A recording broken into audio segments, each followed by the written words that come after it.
Здравейте хора, с вас е Калата и днес ще играем Clash Royale.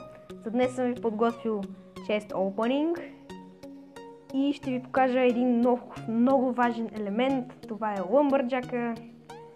От Legendary Chest ни се падна Lumberjack. Успяхме малко да вдигнем купите и както е известно, на вас не ви е известно, но ето, на най-високи, най-колкото съм били най-много трофеите, 2544. И така да преминем към отварянето на честовете. Ще започнем с Free Chest.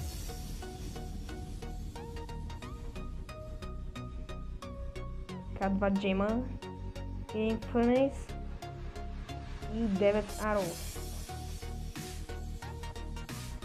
Още един Free Chest отварям. 76 Gold. Един Ice Wizard и 9 Archers. Така, минаваме към Silver Chest. 55 Gold. Един Mortar и 9 Barbarians. Да, отваряме Golden Chest. 219 Gold. 6 Knight. 9 Archer. 14 Mortar и 3 мускетарки. Отваряме поредният Gold Chest. 270 Gold. 2 Minion Horde. 12 Arrows. 13 Archers и 4 Ice Golem. Това е много добре за Ice Golem, да ги посъберем мъничко. И така, преминаваме към Crown Chest.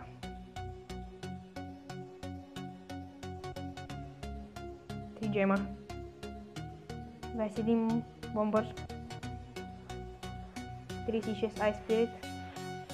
6 Furnace и коя е картата? Един Dark Prince. Много често напоследък ми се падат Dark Prince, хора. И така, първо ще ви покажа един геймплей. Така, някой по-интересен. Ето този, мисля, че беше интересен. Не този.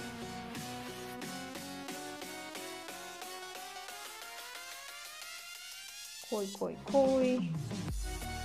О, ето този.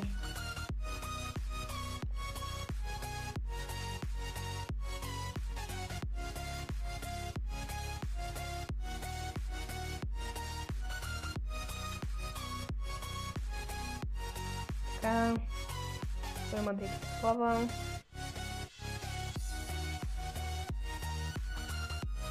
Та не дете се еликсира. И пускам Giant.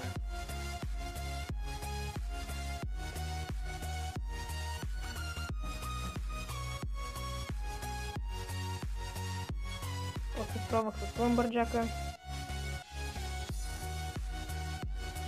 и миньони, после запнах Хелевната армия. Не се получи много зле като цяло, но много си ядосах заради Инферно Дракона. Миньоните все пак успяха да защитат Giant от Инферно Дракона. И както виждате, още с първата атака почти му взимаме кулата.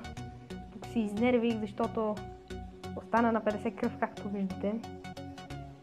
Събрахме 5 еликсири и си направихме пуша.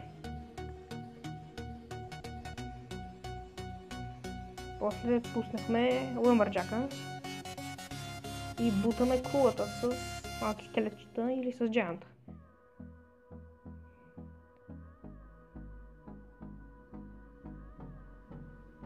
Миньони в защита. Както виждате, неговия левел на картите беше много по-висок от моя. Не много по-висок, един левел, но има голяма разлика. Ето вижте, Lava Hound втори левел.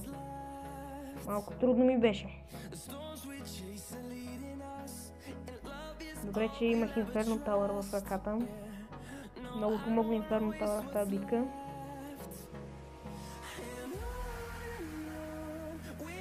Трябваше да пусна скелетната армия по-рано. Прецених, че няма елексир. Запнах. И ето тук стана много интересно. Успях да спра мега миньона с Инферно Дракона. После пусна Бейби Драгон и Лава Хаунд. Май пусна. Дам тук грешката му, че не го пусна по-напред. За да чисти.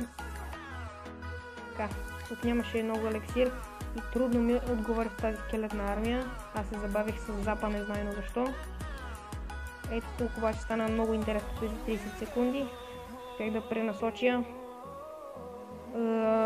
Лава Хаунда и Инферното, но после всички се насочиха към моя тауър и пусна още едно Инферно. Тогава аз отчаях и пуснах Giant за защита, да отнесе малко огън. После още едно Инферно, май пуснах точно така и се справих.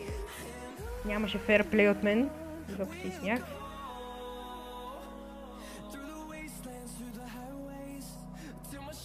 И така, да преминем към най-важния чест. Епик честа, да се надяваме да ни се падне. Абе, няма да казвам.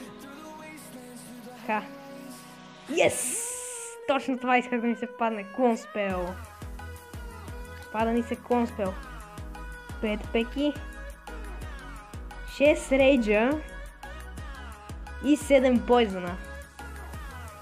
Добре, че поне взехме Клонспела. Надявах се да получим повече Клонспелове. Но все пак това е епик чест, няма много изненади. Сега ще отидем и ще му се покефим. Къде е този спел?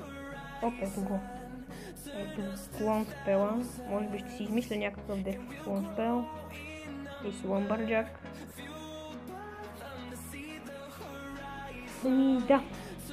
Така хора, радвам се, че бяхте с мен през този клип. Надявам се да сте се забавлявали и до следващия.